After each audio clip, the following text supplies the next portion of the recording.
Hello students. तो आज हम लोग बात करने वाले हैं ऑक्सीडेशन, रिडक्शन एंड रेसिमाइजेशंस के बारे में। ठीक है, तो ये ऐसे केमिकल प्रॉपर्टी होते हैं किसी भी ड्रग सब्सटेंस का, ड्रग पार्टिकल का, जिसके होने के वजह से ड्रग में अंडरगो डिग्रेडेशन और इट में not be compatible for suitable doses form.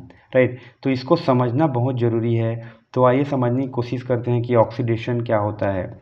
जब हम ऑक्सीडेशन की बात करते हैं तो oxidation is a chemical reaction in which a substance loose electron.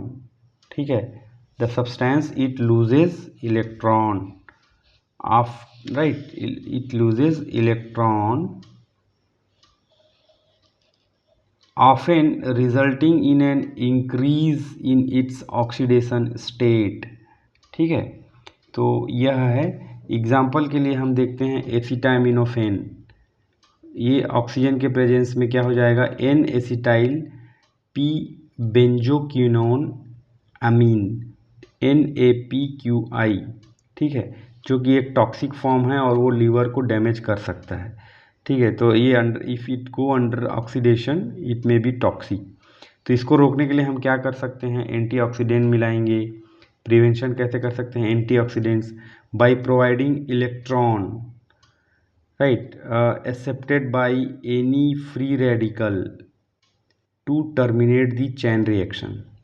ठीक है, अगर हम उसको एंटीऑक्सीडेंट देंगे तो यह इलेक्ट्रॉन प्रोवाइड कराएगा और जितने भी फ्री रेडिकल बन रहे होंगे उनको ये इलेक्ट्रॉन दे के उस चैन रिएक्शन को टर्मिनेट कर देगा और ऑक्सीडेशन रुक जाएगा। फॉर एग्जांपल एंटीऑक्सीडेंट्स का जो हम यूज़ करते हैं, sodium bisulphate, sodium formaldehyde, sulphoxylate, thiolactic acid. ठीक है, तो ये सब एग्जांपल्स हैं। सेकेंड वन हम यूज़ कर सकते हैं, चिलेटिंग एजेंट्स यूज़ कर सकते हैं। They are capable of forming more than one bond. For example ethylene diamine, इसमें 2 लिंक होता है। उसके बाद ट्राईपैरिडाइल, इसमें 3 लिंक होता है। तो ये लिंक होने की वजह से there will be no scope for oxidation. Right, दूसरा टर्म्स है रिडक्शन, इसी का ही उल्टा है।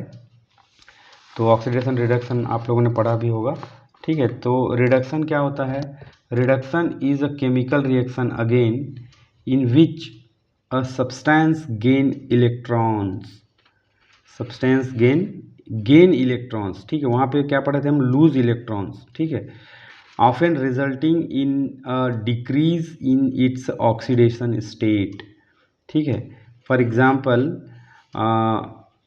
नेलोक्सोन, जो कि हाइड्रोजन की उपस्थिति में या जिसको इलेक्ट्रॉन जो प्रोवाइड कराएगा, ये नेलोक्सोल में कन्वर्ट हो जाता है।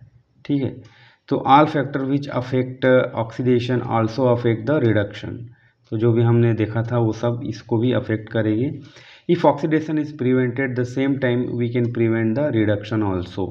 ठीक है, अब आता है third property, chemical property, that is the racemization.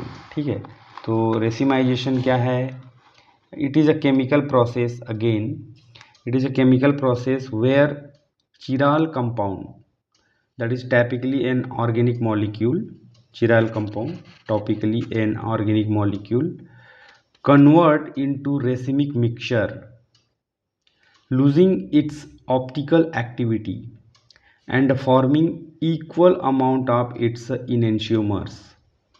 ठीक है, एग्जाम्पल के लिए यहाँ पे हम देख सकते हैं L alanine and D alanine. ठीक है, levo rotatory and dextro rotatory आपने ऑर्गेनिक केमिस्ट्री में पढ़ा होगा। तो when single isomeric product means only one isomer, if it is being used for the any dosage form or formulation, it is advantageous. How it is advantageous? Because it can improve therapeutic index, क्योंकि उसमें conversion नहीं हो पाएगा और वह अच्छा therapeutic property देगा। It reduce the drug interaction, एक ही फॉर्म में रहेगा तो, एंड लेस कॉम्प्लेक्स भी होगा और उसका फार्माकोलॉजिकल प्रोफाइल भी स्ट्रांग रहेगा, है ना। इसको एग्जांपल से समझते हैं, जैसे कि सिस्प्लैटिन। ठीक है, 2 एग्जांपल यहाँ पे ले रहे हैं हम। First one is the cisplatin, sorry 1 minute, this has, yeah, so here we can see the example, two example it is there, cisplatin and transplatin.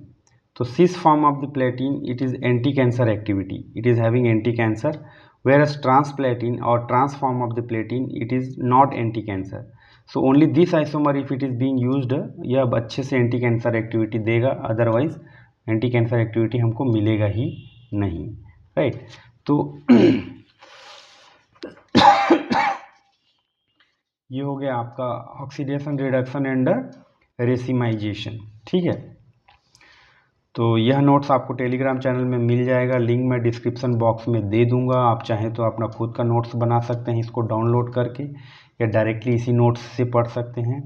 यह बहुत ही सुपरफिशियल लेवल पे समझाने की कोशिश किया गया है। अगर आप जीपैट की तैयारी कर रहे हैं और डीप नॉलेज चाहते हैं तो आप ऑलवेज स्टैंडर्ड बुक रिफ़र करके डीप में इसको पढ़ सकते हैं, राइट। तो यहाँ पे एकदम बेसिक एग्जांपल देके समझाने की कोशिश की गई है। Thank you.